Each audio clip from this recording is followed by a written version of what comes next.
And we are live. How's everybody doing today? This is Nerdarchy Ted from Nerdarchy for Nerds by Nerds, and with me is Nathan Nerdarch.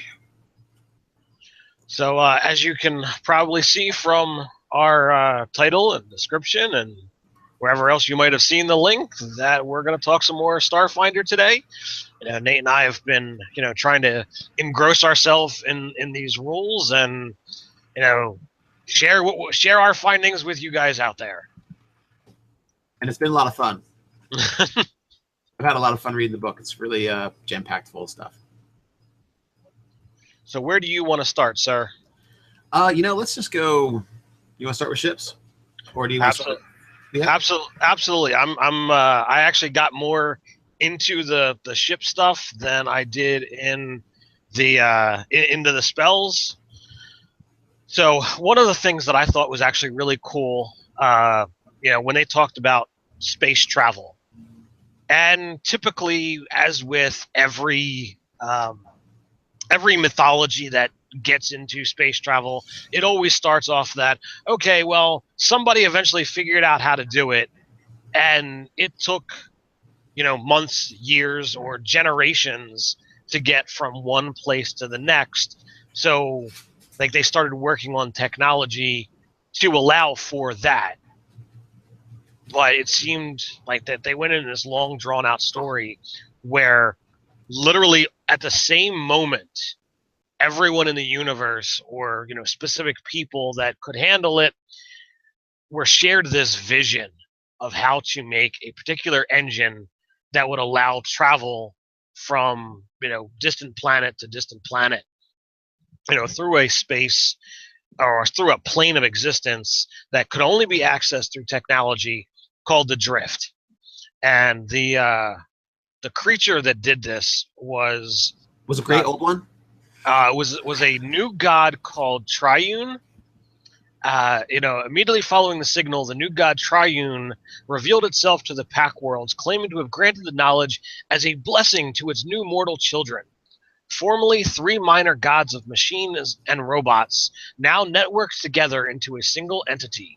The Divine Collective claimed to have peered through the substrata of reality and discovered a previously unknown plane of existence called the Drift.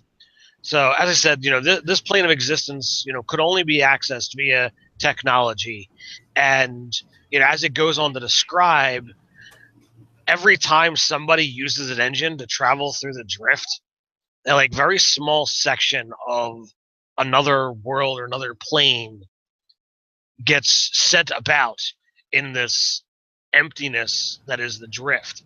So it's taken travel that could be years or generations down into typically 5 to 6 days to cross to cross the vast gap of space. But in that 5 to 6 days, you might come across, one of these lost, or adrift things from another plane of existence. So it's kind of interesting, and it actually says in granting discovery to the world, Triune became one of the most powerful entities in the multiverse overnight, the new god of interstellar travel. And while the technology involves, the side effect is unknown, though some conspiracy theorists believe that the ever-increasing size of the drift and the corresponding shrinking of other planes of existence is part of the inscrutable power of an inscrutable power play by Triune himself, or itself. So I kind of thought that was interesting, and I saw that development coming about before they actually shared it, because I'm like, oh man, what if they did this totally to be, to grant more power or to get more power. He's definitely playing the long game. Yeah, absolutely. You figure a little tiny piece gets stuck in the drift. It's like, all right, well, millions and millions and trillions of space flight later, the drift has a decent amount of stuff in it. So I'm like, all right, could this have been, some powerful wizard who came upon this secret and is like, oh man, people could worship me if I found a way to just share out this information, and that's how he could become a god. I started going through all different kinds of thoughts of, oh well, how would I play this, or how would this be done if I was creating this aspect in my world? And since it's kind of like out there is open to interpretation, like you could do whatever you wanted at your table. But I'm like, what if the capturing of different worlds, like what if Tryon lives in the drift, and like he's waiting for artifacts to just randomly appear so that he can just collect them as they show up. What if he's looking for some kind of lost knowledge? I'm like, that'd be a perfect way to do it. It's like, it might take forever, but he doesn't have to do the work. It'll just be there eventually, right? People are volunteering to randomly give him pieces of the world and the multiverse. Yeah, so I would say the conspiracy theory seems warranted, because if he's not going to take advantage of it, maybe somebody else figures out. And it says you're traveling through the drift. Well, what if your stuff breaks while you're in there? You're in there until you fix it, pretty much, right? Until you fix it. That does that's a solid point. So it's cool. It's like space has its own Underdark now.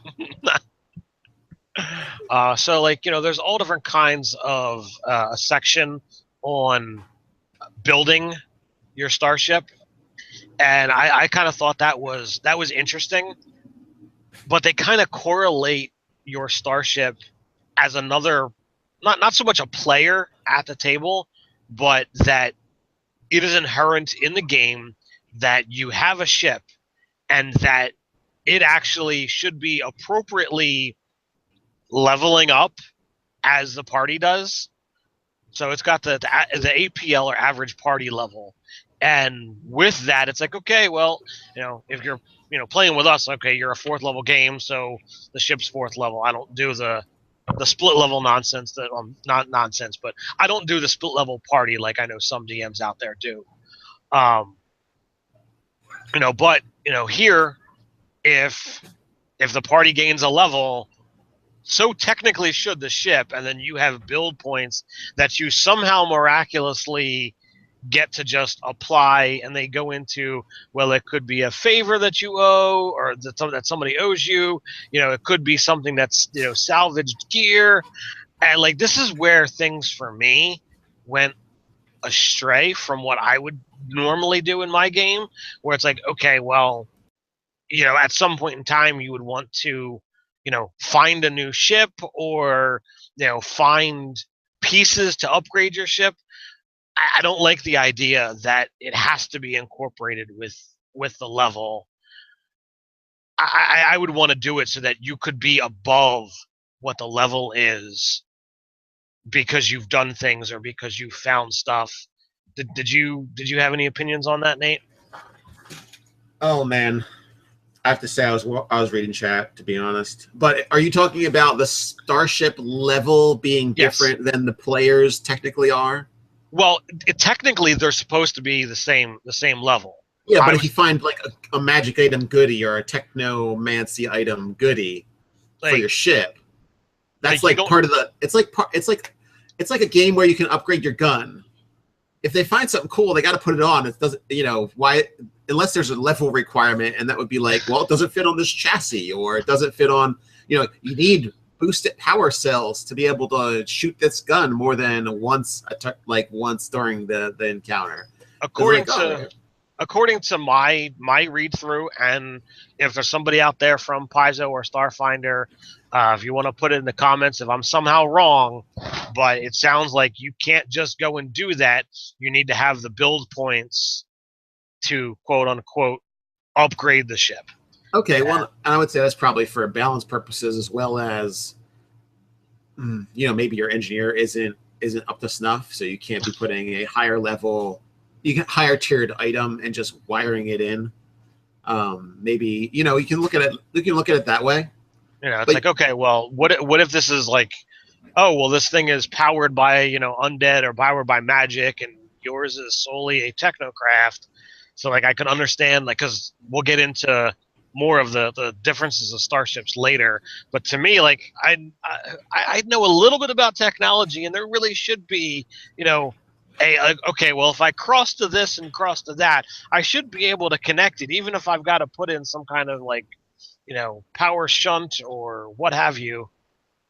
Yes, but what if your new processor you bought can't work with your motherboard? And then you have to change the motherboard, and that means you also have to change the graphics card. And then the hard drive now doesn't. yeah, exactly. Now the hard drive needs to be updated. Actually, the new Windows doesn't recognize your crummy hard drive. So from personal experience of building little computers, which are very low complexity compared to a Starship, I would say that yes, it can be a giant pain in the butt if you do not have the skill level or the knowledge set required to deal with a piece of technology. It can be complex for reasons that do not logically make sense. So I can see where you can say, well, that's why it's the level gap. If you're not 12th level, you can't have a 12th level ship. I'm not necessarily saying it right, but you get the idea. The 12th tier or whatever ship. Right. So, yeah. What do you mean it's not Radeon compatible? Yeah, exactly. Exactly, Tesmic. Exactly. Oh my gosh, the hours I've spent customizing computers and then realizing I just need to buy more stuff. Oh man, the last workaround I made, I spliced wires to make my power supply work for something. And that was insane. And then I said, nah, this is going too far. I just need to get the power thing. No. And then I just got to go get it. But I'm using money to level up my system. Like, imagine if you couldn't do that and you had to just wait until you understood the next bit. So everything in Starfinder has a power requirement, and therefore the power of your ship is the most, the power supply is the most important thing to get once you've determined your hull size. So like it gives you the step-by-step of here's what you should do. And I thought that was kind of interesting. But it goes so far to say, like, if you're playing Starfinder, you have access to a ship. It could be, scrap piles that you've managed to put together and turn it into a thing, or like crew. Your patron is the guy who really owns it, and you're the crew, kind of thing. Well, it says that you guys have the ship, and you might owe a ridiculous amount of money to have the ship, and that could be like a part of your quest is, well, you gotta earn money to pay this guy back or what have you. But it's got a number of different reasons that's in there, and of course, you and your GM can always work together to determine what how you got your stuff. But I like the fact that it's like, all right, you got it. You got this figured out. So as I said, yesterday, there's definitely a lot of great artwork that's in here. The different classes of ship. You've got racers, interceptor, fighter, shuttle, light freighter, explorer, transport, destroyer, heavy freighter, bulk freighter, cruiser. Now, once you get into the cruiser size things, like this is where you're basically leading an armada, like because you are so big that you have a fleet that lives inside. So like you're probably not getting something like this until you're up into the high levels, possibly epic level. But if you actually look at some of the ships that fall into this class, like they're just darn right impressive. So let's see. Now we do have a question in the chat about us acquiring, in quotation marks, a ship that is above your level. That's probably going to be something you got to work out between you and your GM. Let's just say you probably can't acquire it if they don't want you to. So yeah, it would definitely be something you work out with the GM. Oh, and I apparently did not scroll to the next page. After cruiser, there's carrier, battleship, and dreadnought. Dreadnought is the thing that I'm talking about. Like that has a maximum crew of 500 people. So like that's a massive thing. It's got 20 expansion bays. Yeah, pretty crazy. So let's see here. Let's actually get down and share some of the awesome. There we go. So come back to Hangouts, share. There's just so much to go through in this book. I just stumbled upon the weapons list. And I'm like, oh my yes, gosh. the weapons list is pretty incredible in and of itself. Yeah, that could be just one episode. All right, so this is the Exo, Exoin, however you want to pronounce the ship styles, and this is a fleet of ships that's entirely undead. I'm gonna say Yoxian. Yoxian. Yoxian. Okay. So the Omen Bringer, which is this guy, it's literally designed so that there is no atmosphere.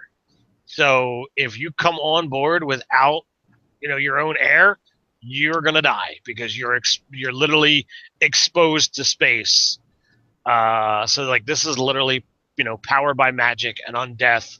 The Omenbringer sails through the void like the corpse of some vast whale, but its organic aesthetics belie the cutting-edge technology of its construction. Within its gullet hangs ranks of necrogliders and other fighters, their undead pilots able to stay ready at their stations indefinitely. Without life support on many decks, the ship is very difficult to take down, and big sections, such as the hangars, stand airless and open to space by design.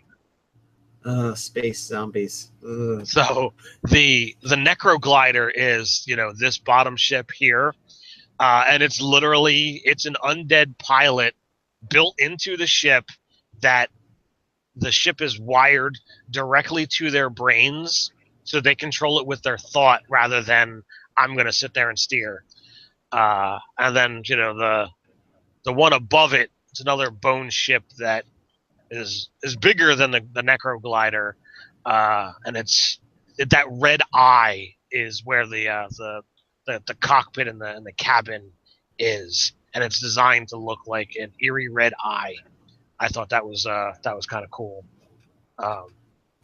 So we talked about the one race yesterday. Well, this is their ships designed by the Hydra, Adari, however you want to pronounce it, and this is their ship. And again, you look at these small little blue lights, but that's really the docking ports for the ships. So this is again another colossal type ship. And this is their they all have similar bird-like designs or bird-like stylings, but these ones use magnetic technology. So like there's literally parts of their ships that are connected by magnetic fields, and the reasons for doing that is some kind of secret that they don't share. The Void Runner, which is this bottom ship, it says few ships can match the speed and maneuverability of the Void Runner, making it the perfect ship for daredevils, elite combat pilots looking to rely on skill rather than heavy arms and armor, and criminals in need of a fast getaway.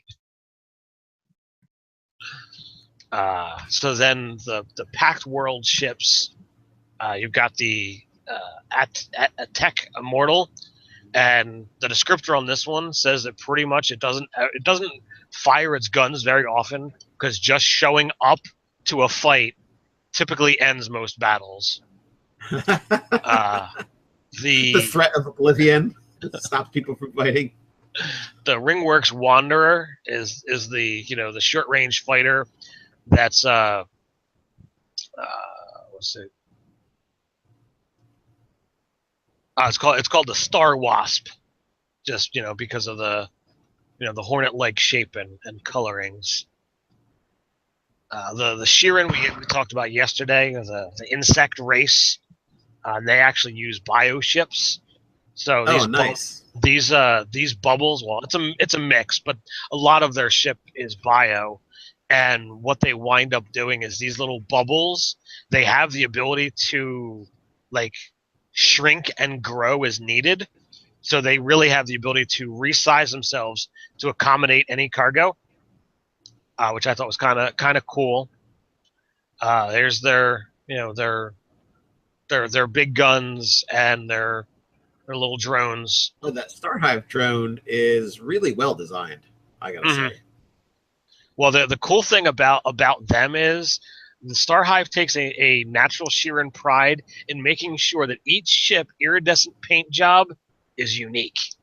So I thought that was cool to get into. I love how they're like the rebels of a hive mind, so they're like really obsessed with themselves.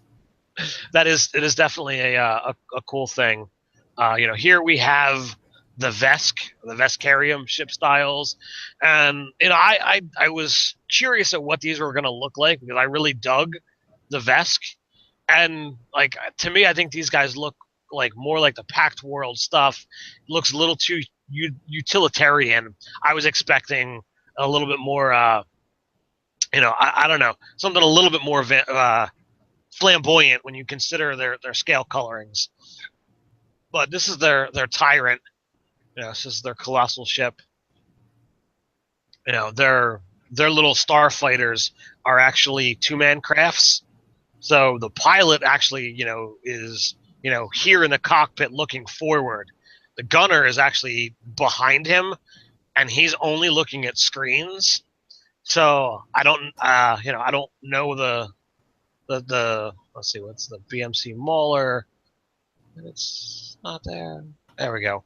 So I don't know if it's much better than others or worse, but I would think that it would be problematic for your gunner to not being able to be looking straight, but to be relying on screens. I don't know. Well, he's just playing a video game in the back. Pretty much. Oh, that's true. All right, so that they are is flying through interstellar space, so that's true. All right, so that is the core ships that they give you, and I thought it was really really interesting that with Star Wars, Star Trek, and so many other insert star movie, TV show, they're always able to come up with unique and interesting designs for the ships. What was your take on that, Nate?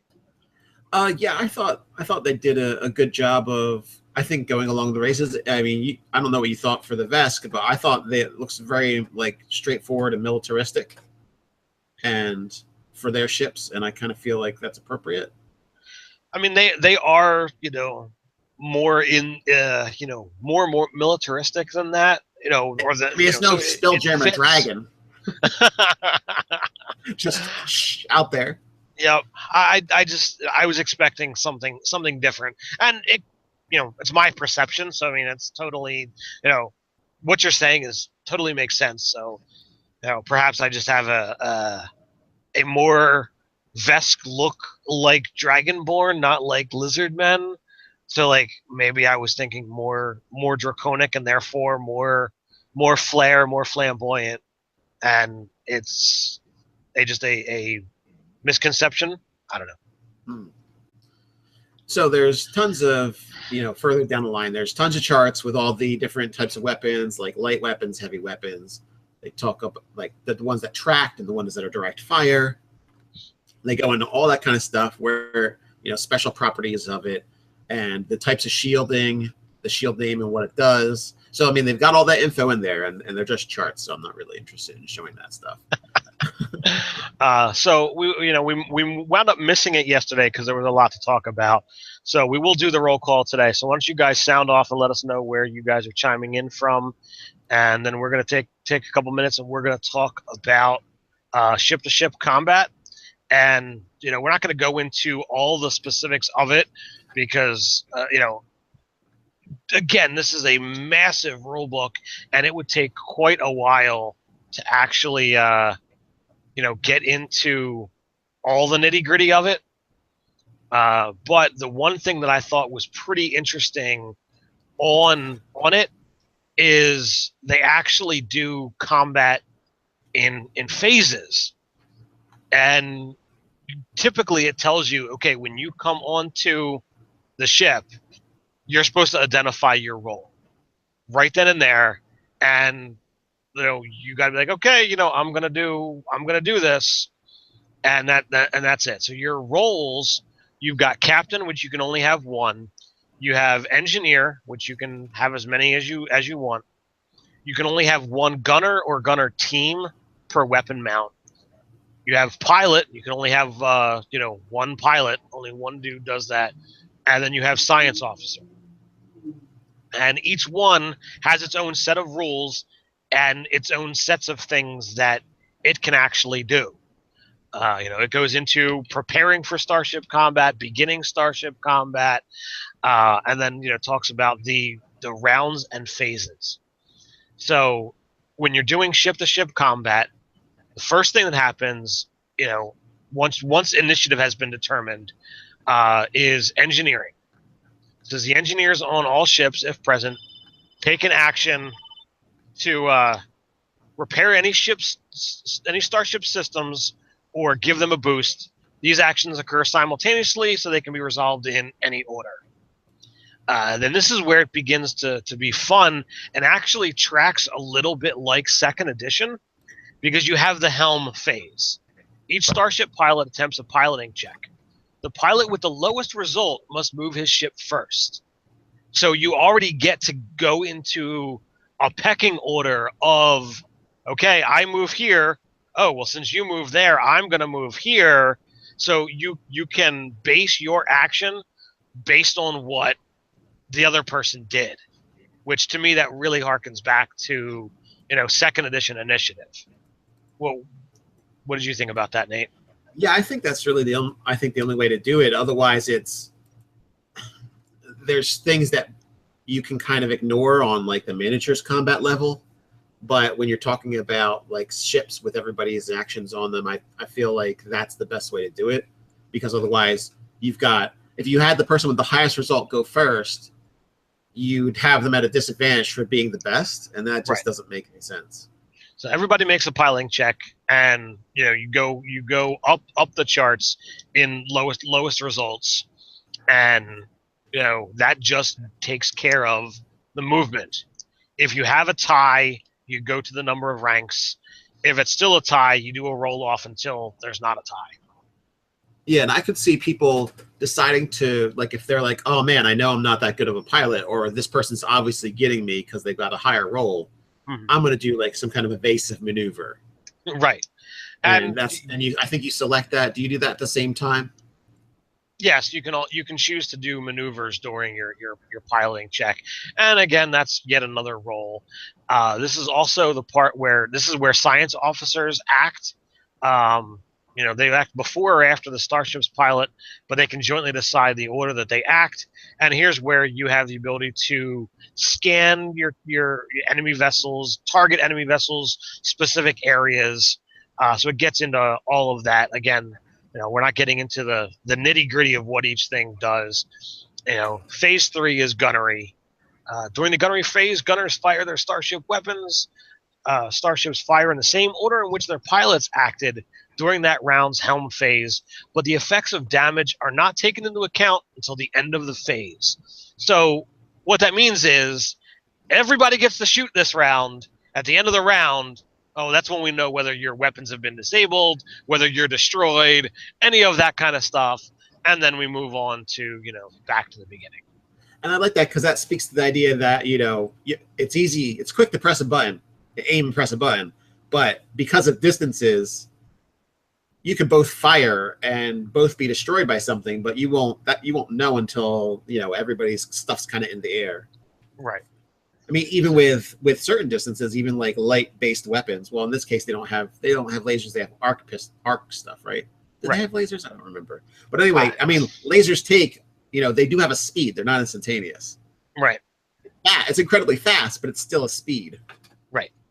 So, real quick into the roll call, we have Poison in Kuwait, Rhett Bruck in Dallas, Texas, Tesmic in Australia, Lincoln in Sweden, Justin in Tennessee, Joshua in upstate New York, Red Jackal in Florida, Tony from Iowa, Todd Boyce also from Dallas, Beast Geyer in Washington State, Nathan in Missouri, Fates Fiance in West Australia, Kyle in Canada, Mr. Rob's Cleaning Service in Oregon. And it sounds like you guys didn't want to do a whole lot of roll call today. So, Fluffy Tengu in Michigan. That one just came in. Yeah. So, all right. So back to Starships. I thought doing this, combat phase just sounds so intriguing, and like we only glossed over the complexity of it, and sadly it was one of those things that I just don't think we had the time to really do during the the premiere game that I was lucky enough to be a part of. And he actually let us know ahead of time. It's like, look, we're not doing any kind of ship-to-ship combat, so you don't need to be aware of how this actually transpires. And that's probably good, because it's like a game in the game, is what it feels like to me. It really is, because you, like, other than a couple skills that are going to come in handy, it's really taking a whole new set of rules and thrusting it into this thing that you've already been doing. Because there's different forms of movement for your ship. There's different, different types of damage. There's all different kinds of things that you can do. There's critical damage for each particular section. Things can glitch and malfunction and stop working. You have the ability to change roles if need be. Oh, well, what happens if there's been damage to the ship and it knocks someone unconscious? Somebody else can step in and actually do stuff. Star Trek style. Yeah, absolutely. Panels and stuff.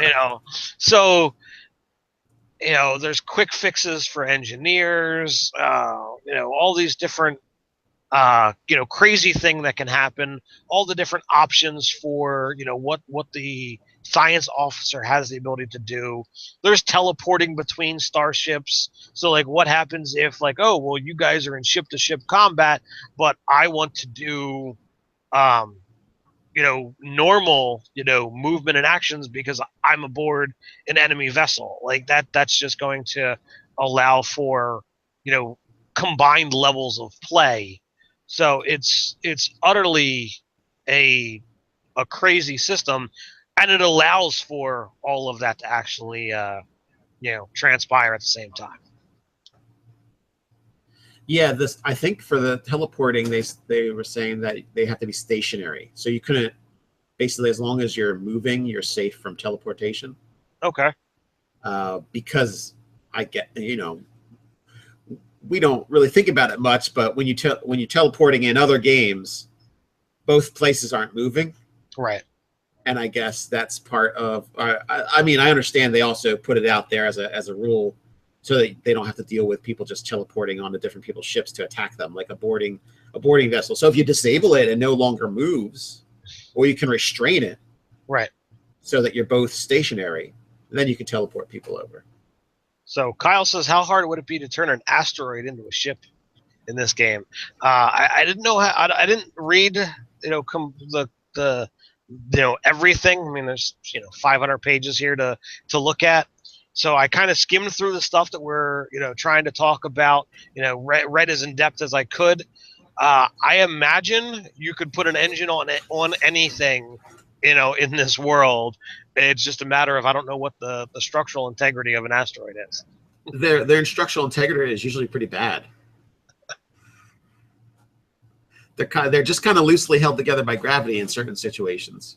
So yeah, it's not going to be it. I would say, like, science-wise, no, it's not a good idea it looks cool, but it's not a good idea to turn an asteroid into a spaceship. But I mean, you can figure it out in your game. Maybe you found a really hard rock, like a planetoid chunk. So yeah, do whatever. I'm sure someone will let you do it.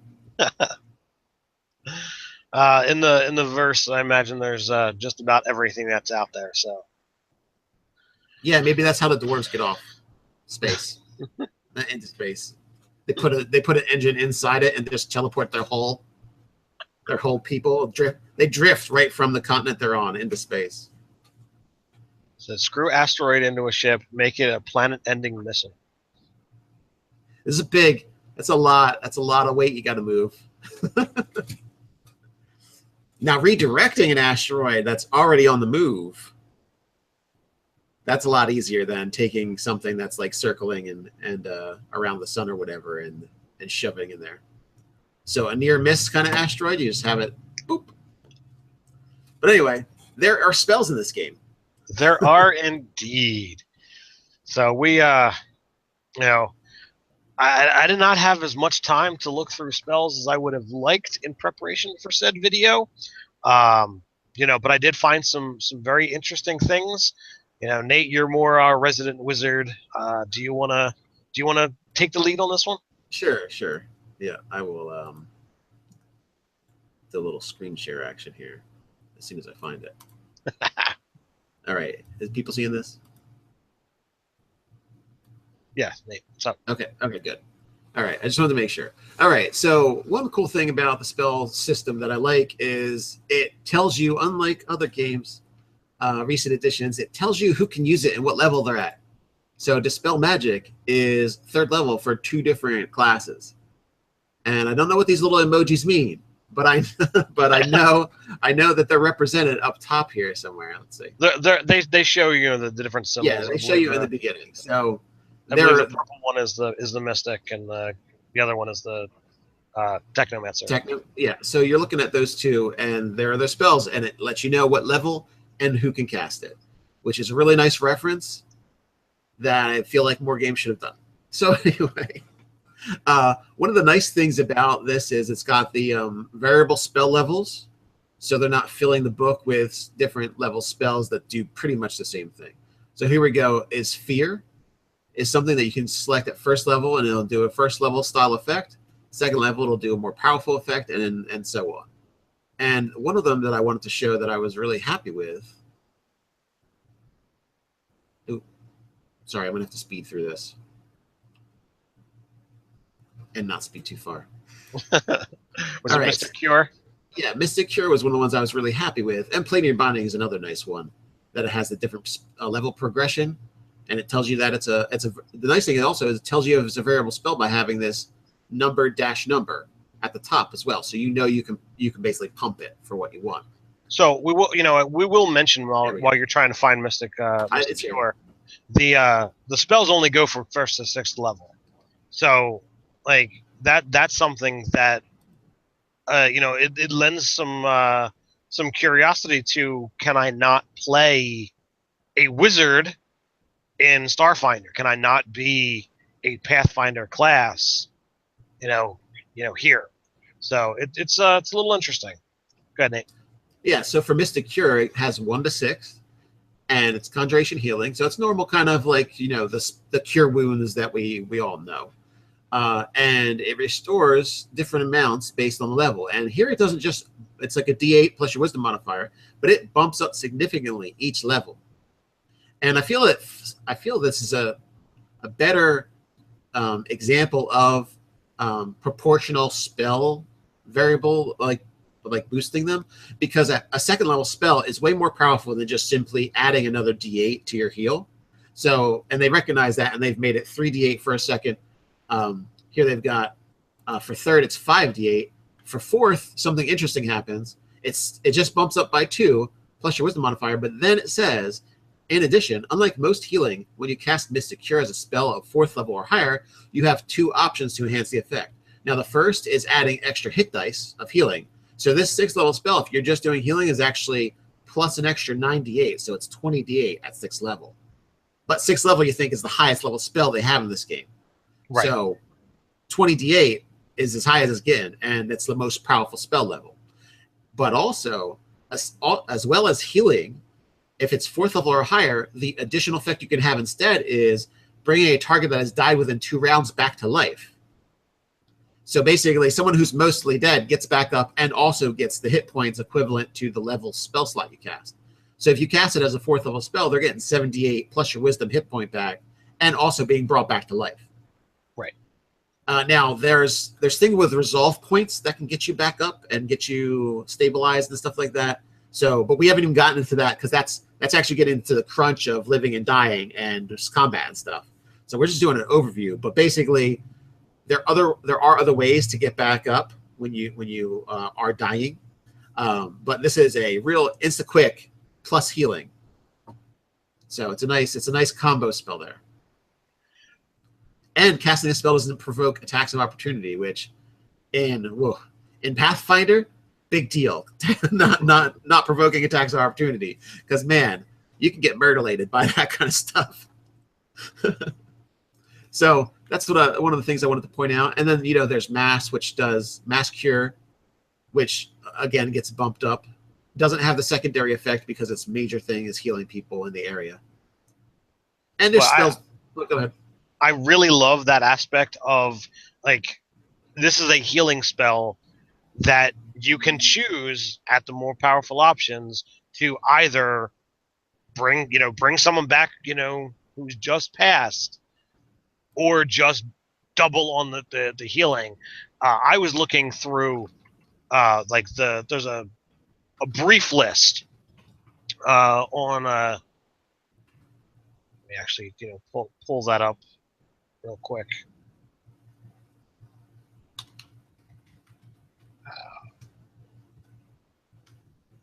And let me screen share that.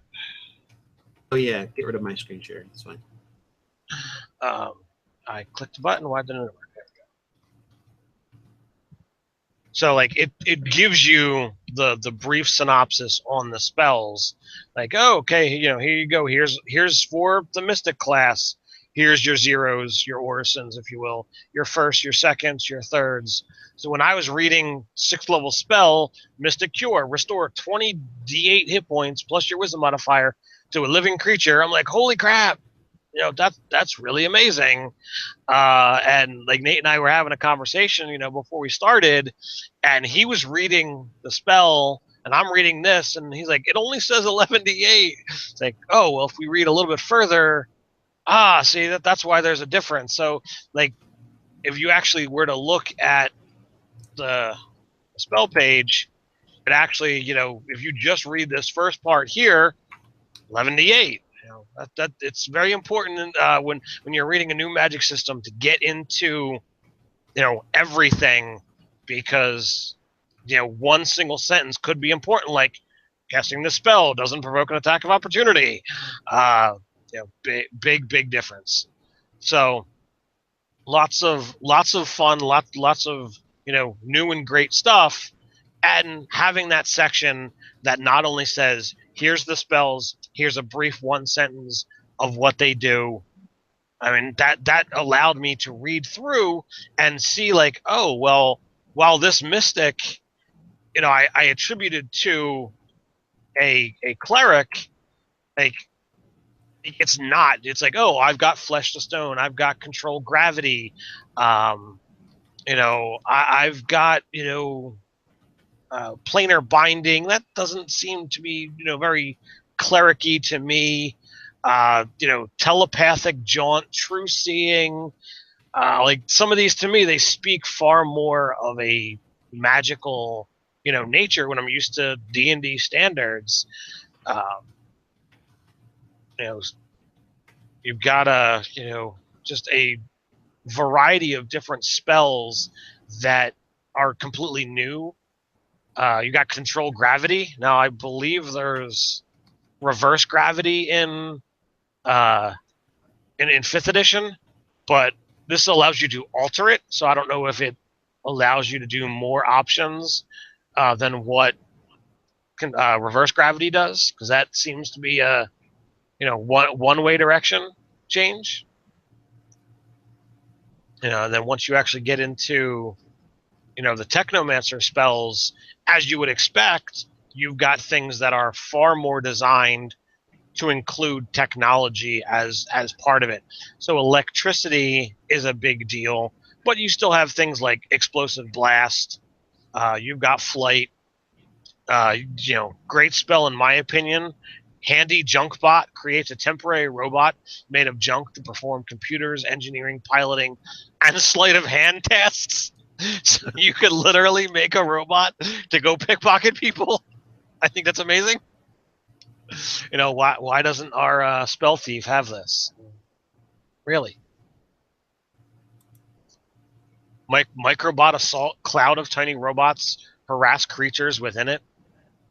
Recharge replenishes charges in a battery or item capable of holding charges. That's pretty interesting to me. You know, but nice. you've still got your standard spider climb, see invisibility, mirror image, clairvoyance, clairaudience, dispel magic, like flight. These are haste. These spells are all like known throughout the editions of your fantasy role playing games. Speak with dead. Speak with dead. But you've got things like life bubble encase targeted creatures with a shell of tolerable atmosphere. So it's like, you are dying. This is a first level spell. Here you go. Like that's like normally that would be a much higher level spell in other editions. But with the theme of Starfinder, like there's no you know what, I'll just suffocate. Like that's death. There's no quick come around for that. So having a first level spell to be able to fix that problem, I think is awesome. Yeah, and that very much speaks to the, taking, if I had magic, what would I do with it to the future? Right. I was like, yeah, I'd make a, boom, spacesuit spell somewhere. It's very utility and also a life-saving spell.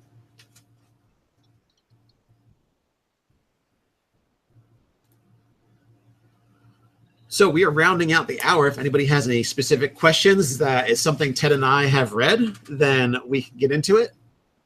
The Steelbot 4.0. Nice, True-Mate.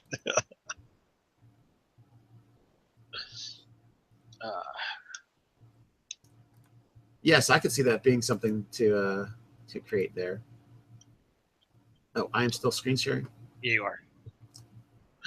So to be able to unscreen share. Did I do it? Yes, you're back to. All right, I'm back to normal.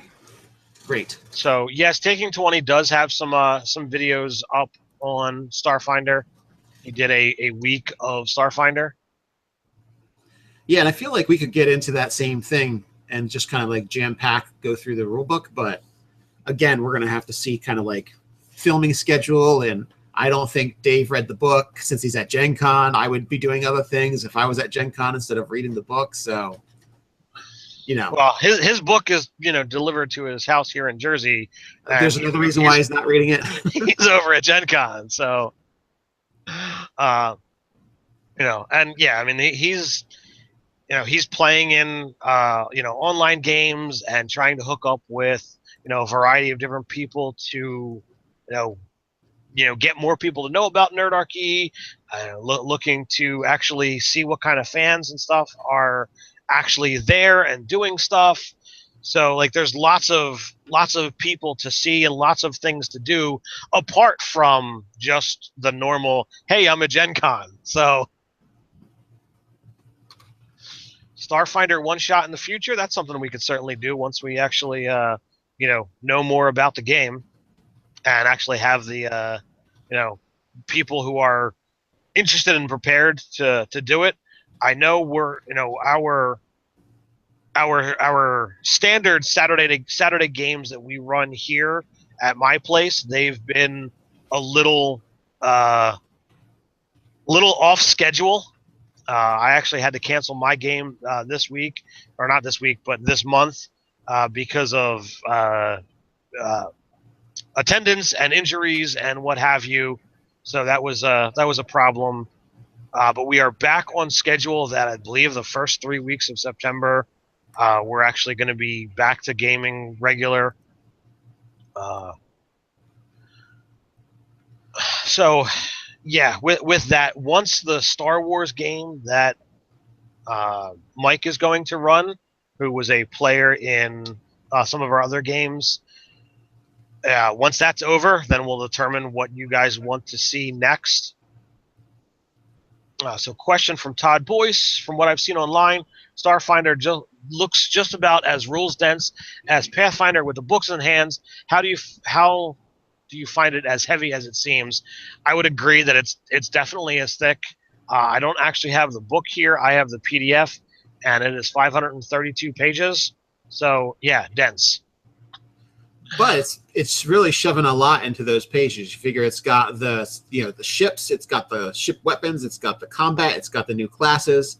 It's pretty much like a PHB with another book about Starcraft combat on it. So, it makes sense for it to be this large. And most of what you need to run the game is there. So like you don't need a bazillion things to run a game. So Zareth Gaming says, have you Nerdarchy guys decided on your characters for Starfinder yet? Yes, I'm going to be an Icon Mystic. Did you pick a race? No. So I guess I haven't decided on an important part of that. Maybe the Insectoids? The Shurins? Shurins, yeah. Maybe the Shurins. I think that would kind of go along with the Icon aspect for what I'm thinking of for what the character's going to be. So I want to play a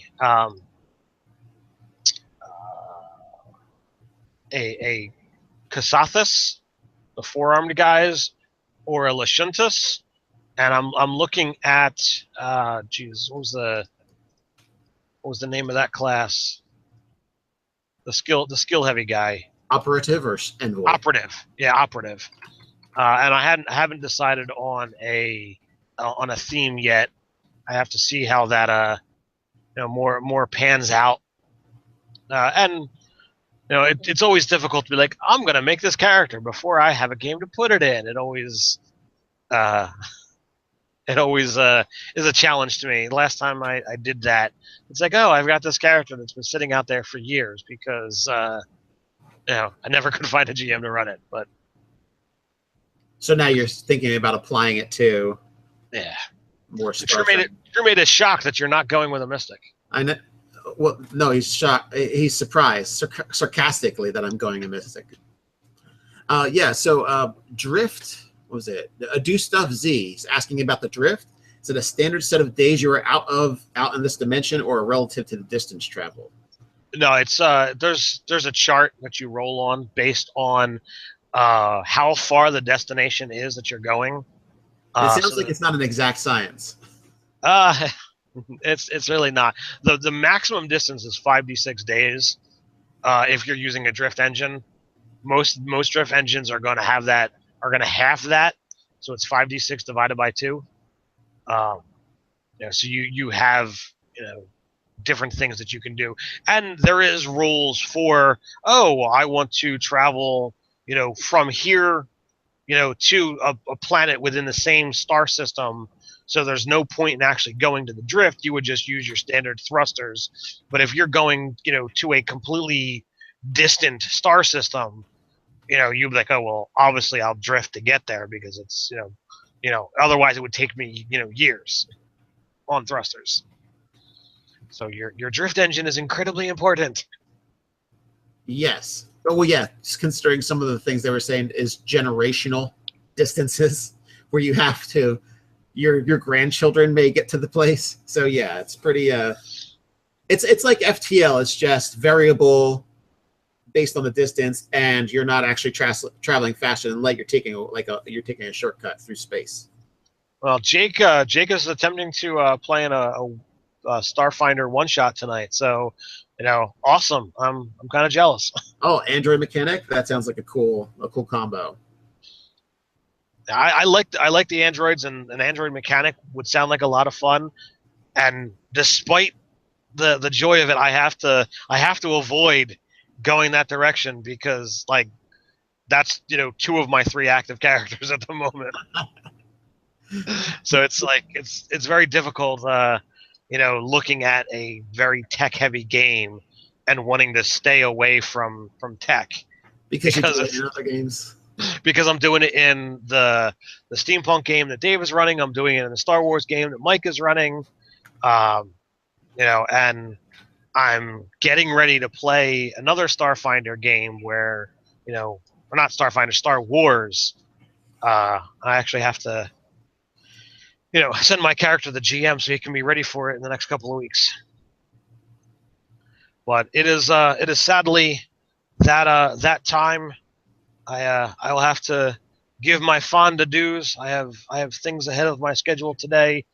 Do you wanna hang out with them for a little bit longer, or do you wanna sign off, Nate?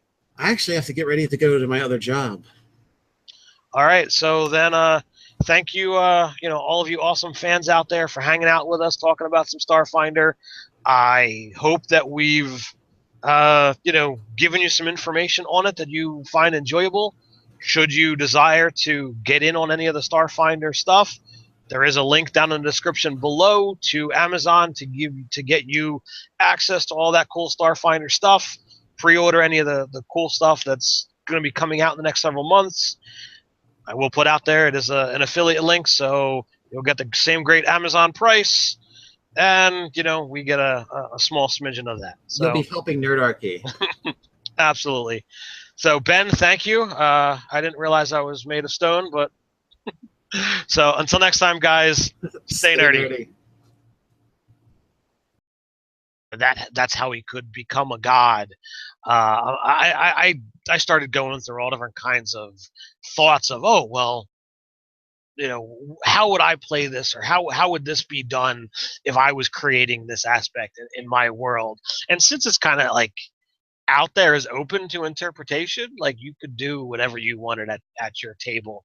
But I'm like, what if the capturing of different worlds, like what if Tryon lives in the drift and like he's waiting for artifacts to just randomly appear so that he can just collect them as they show up. What if he's looking for some kind of lost knowledge? I'm like, that'd be a perfect way to do it. It's like, it might take forever, but he doesn't have to do the work. It'll just be there eventually, right? People are volunteering to randomly give him pieces of the world and the multiverse. Yeah, so I would say the conspiracy theory seems warranted, because if he's not going to take advantage of it, maybe somebody else figures out. And it says you're traveling through the drift. Well, what if your stuff breaks while you're in there? You're in there until you fix it, pretty much, right? Until you fix it. That does that's a solid point. So it's cool. It's like space has its own Underdark now. So there's all different kinds of a section on building your starship, and I kind of thought that was interesting. And we are live. How's everybody doing today? This is Nerdarchy Ted from Nerdarchy for Nerds by Nerds, and with me is Nathan Nerdarch. So as you can probably see from our title and description and wherever else you might have seen the link, that we're going to talk some more Starfinder today. Nate and I have been trying to engross ourselves in these rules and share our findings with you guys out there. And it's been a lot of fun. I've had a lot of fun reading the book. It's really jam-packed full of stuff. So where do you want to start, sir? Let's just go. You want to start with ships, or do you want to start? Yeah. Absolutely. I actually got more into the ship stuff than I did in the into the spells. So one of the things that I thought was actually really cool, when they talked about space travel, and typically, as with every mythology that gets into space travel, it always starts off that, okay, well, somebody eventually figured out how to do it, and it took months, years, or generations to get from one place to the next. So they started working on technology to allow for that. But it seemed like that they went in this long drawn out story but they kind of correlate your starship as another, not so much a player at the table, but that it is inherent in the game that you have a ship and that it actually should be appropriately leveling up as the party does. So it's got the APL, or average party level, And with that, it's like, okay, well, if you're playing with us, okay, you're a 4th level game, so the ship's 4th level. I don't do the split level nonsense that not nonsense, but I don't do the split level party like I know some DMs out there do. But here, if the party gains a level, so technically should the ship, and then you have build points that you somehow miraculously get to just apply, and they go into, well, it could be a favor that you owe, or that somebody owes you.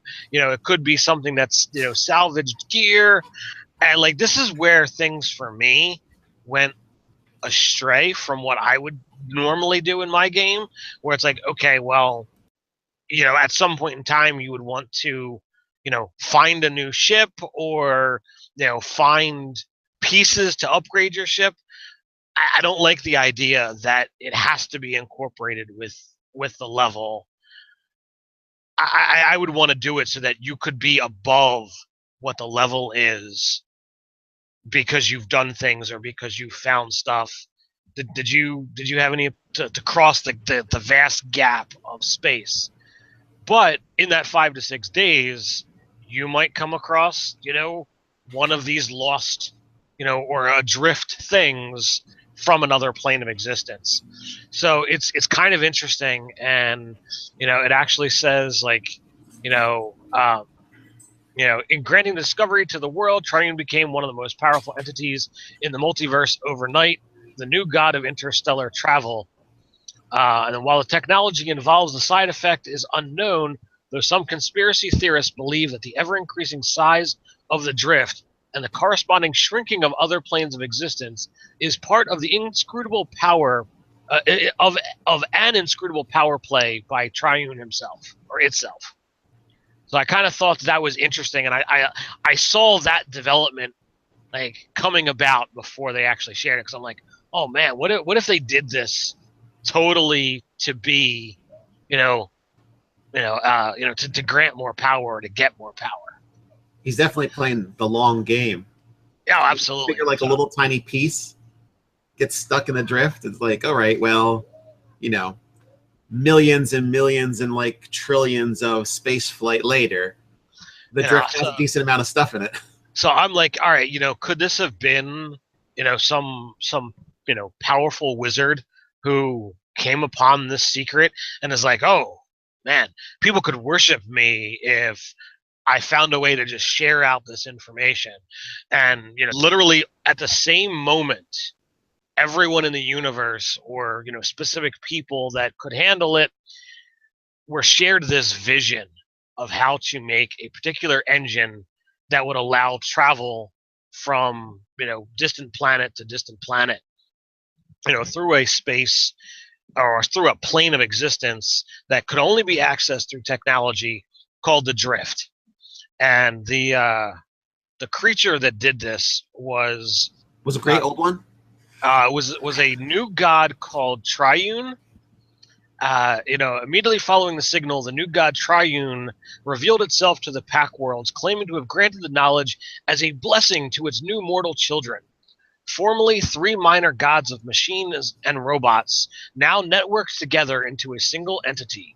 The Divine Collective claimed to have peered through the substrata of reality and discovered a previously unknown plane of existence called the Drift. So, as I said, this plane of existence, could only be accessed via technology.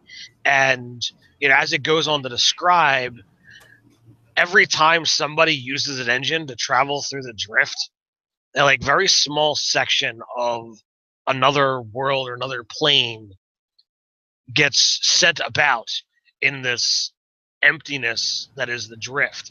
So it's taken travel that could be years or generations down into typically like 5 to 6 days to cross to